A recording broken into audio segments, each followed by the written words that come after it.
Good day. My name is Dave Glover. Today, we're going to talk about the RSA NetWitness platform. The RSA NetWitness platform is a purpose-built platform to allow the analyst to find, detect, and remediate cyber risks quickly. We do this by providing a full visibility into what's going on your network. This is enabled by collecting logs, packets, endpoint, and NetFlow. Let's talk and draw about the pieces that are required to enable this platform to function fully.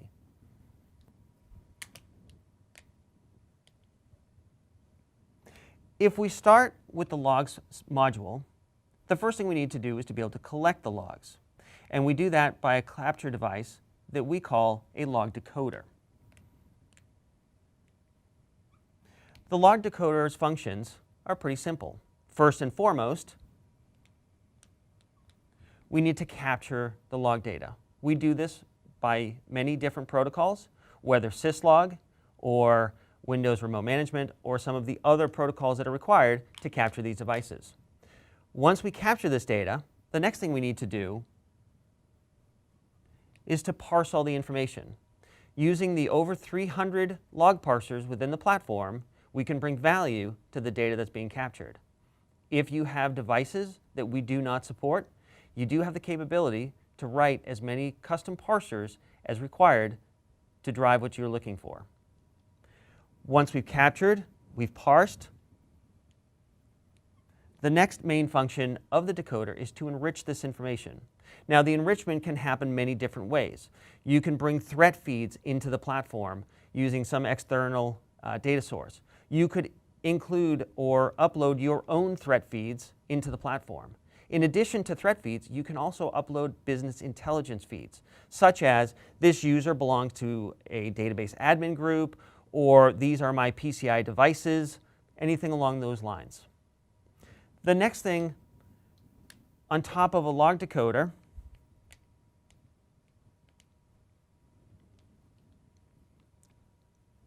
is a concentrator. The concentrator's main job is to index data for fast retrieval. Data is captured, parsed, enriched at a decoder level, brought to the concentrator for indexing. This is what allows you to scan through multi-terabytes worth of data, or even petabytes worth of data, in a very rapid manner. The next set of modules for input would be on my packet side.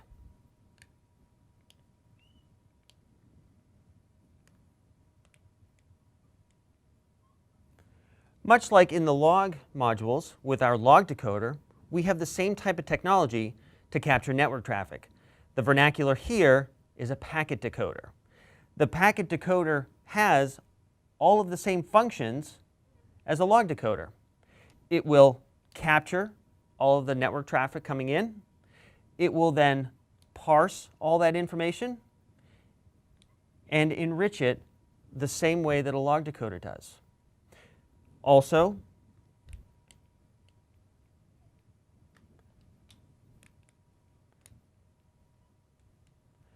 the same functions apply for a concentrator. Its job is to gather the data from the packet decoder and index it for high-speed retrieval. If we move on to endpoint,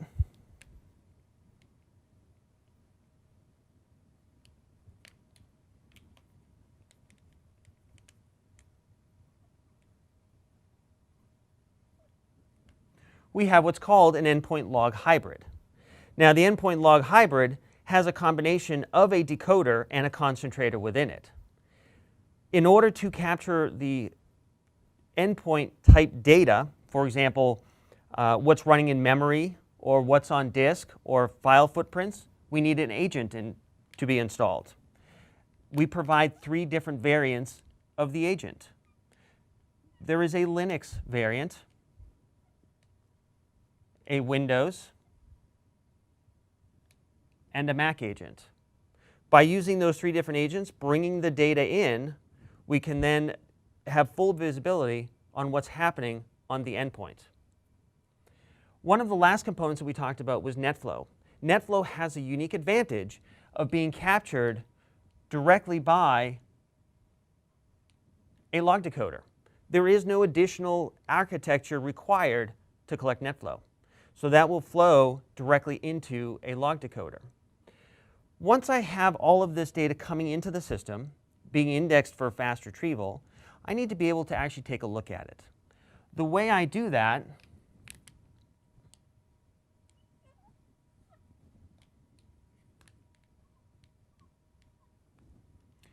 is by using my head unit system. The head unit allows me to look into any one of these data points, or a combination of them.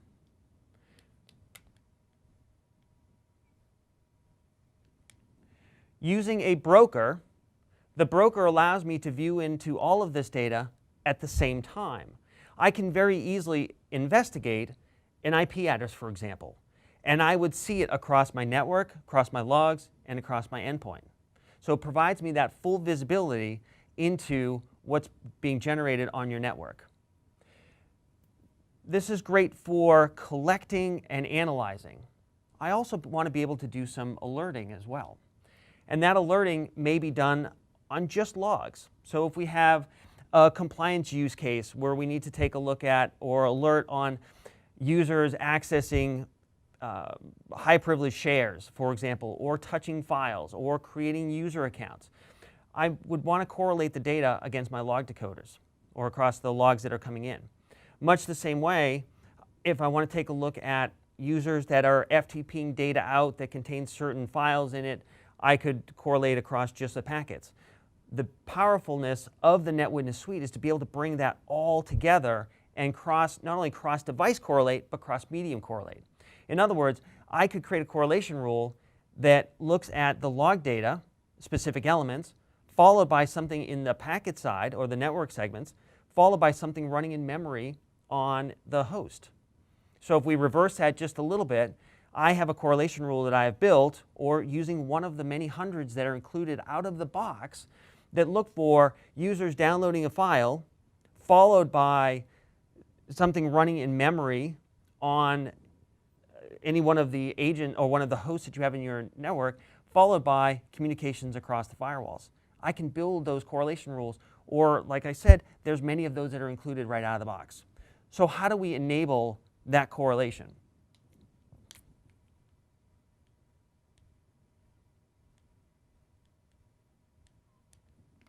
Using the event stream analysis box, which is our correlation engine, it takes data feeds from all of these different components to bring all this information to a central location to be able to be run against our correlation engines.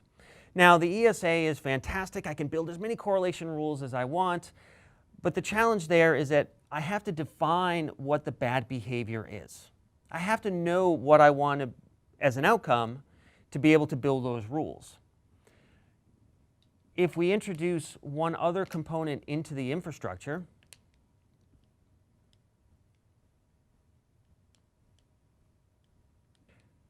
the UEBA component, or User Entity Behavioral Analytics component, is a ruleless, stateless engine that looks for anomalies within the data that's coming in.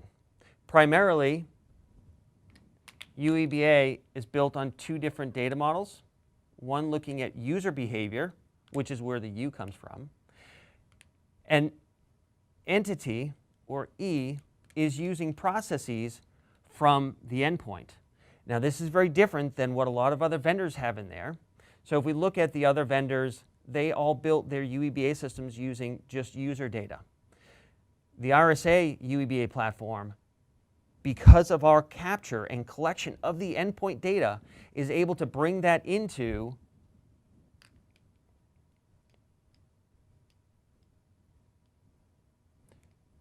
the UEBA system to provide all those anomaly detection without any intervention by the end user or by the analyst. There is nothing that I need to configure or tweak or build on the UEBA system. It takes a look at data over long periods of time to understand what normal behaviors are, and then it starts looking for deviations from those. That is very different than the correlation engine, correlation rules that you may build on the ESA system. Everything that we see here from the concentrators to ESA to UEBA to the brokers are all managed by the head unit. I do not go into my UEBA system and take a look at the data there on a separate UI than I do from the ESA. Everything is accessible from the head unit. So the minute that I log into the head unit, I can perform many different functions. I can analyze the data as we talked about. I can go ahead and build correlation rules. I can take a look at what the UEBA system has done. Now, in addition to working with the data and understanding and finding threats that I have, one of the other core functions of the head unit is to provide the administration functions for your system. Now, we've drawn a very small architecture here. We could scale this out horizontally and vertically to provide for massive global deployment. But the key is the head unit provides that administration function so that if I need to upgrade from version to version, instead of being required to log into every different component to do it locally, I log into the head unit, I pick my version, and I say deploy, and through that centralized unit or centralized UI, it pushes out those updates through the entire platform, which makes administration very, very simple. In addition to administration, or in addition to the administration for upgrades and so forth, it's where I define all my user access, my role-based access within the platform. Maybe I have a user that logs in and they're only allowed to see the endpoint data, or maybe they're only allowed to see the network traffic or the log traffic or some subset of those. All of that is defined through the head unit, through the role-based access. So this allows for a low management, highly scalable solution that provides full visibility into all of the traffic on your network. So in summary, we have a very modular, flexible architecture.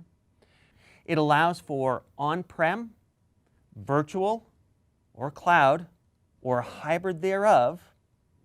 It meets the challenges and the needs of not only the administrator, from being able to log in and perform your administrative functions, such as upgrades, user account creations, role-based access, but from an analyst perspective as well. I can log into the head unit and through my brokers analyze all of the data from my logs, from my packet, from my endpoint, be able to take a look at what's going on from a correlation perspective, both from rules that I have written or enabled that I downloaded from the system, or through my user entity behavioral analytics. This allows, again, for mitigating cyber risk by finding, detecting, and responding quickly within the platform.